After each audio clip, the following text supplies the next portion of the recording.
Continuing with why is it important?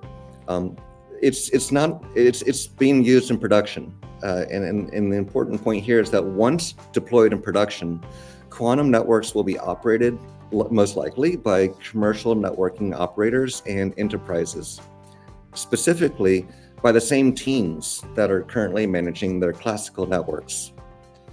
On the right-hand side, you'll see a diagram. This is from the TM forum, Telemanagement Network Forum, and it represents a layered stack of different systems that many times exist that operators implement to managing the network. So the lowest level is the network element, the NE, and then there's the element management system, which itself may be managed by network management systems, which may be managed by service management systems, and then at the very top is the business management systems. Going back to the left, these deployments have invested vast amounts in the YANG NETCONF network management stack.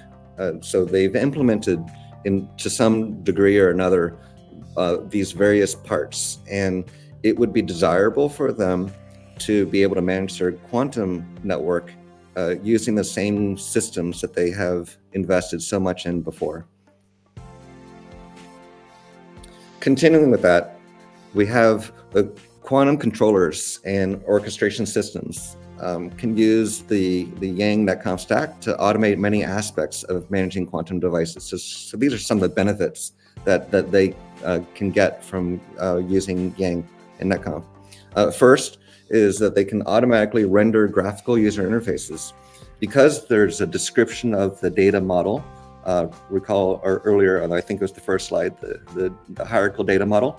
Because there's a hierarchical description of the data model, then it's possible for these systems, these controllers, to automatically render the user interface for configuring the devices or for monitoring the device's operational state. The ability to automatically render the UI, the user interfaces, accelerates the ability to bring new technologies into production.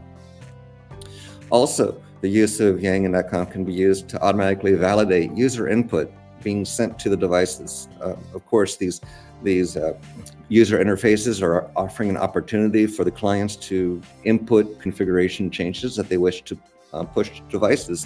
But was their input valid? Well, because there is the YANG data model, the request, the configuration request can be validated against that YANG model, and even prior to those configuration changes being sent to the devices.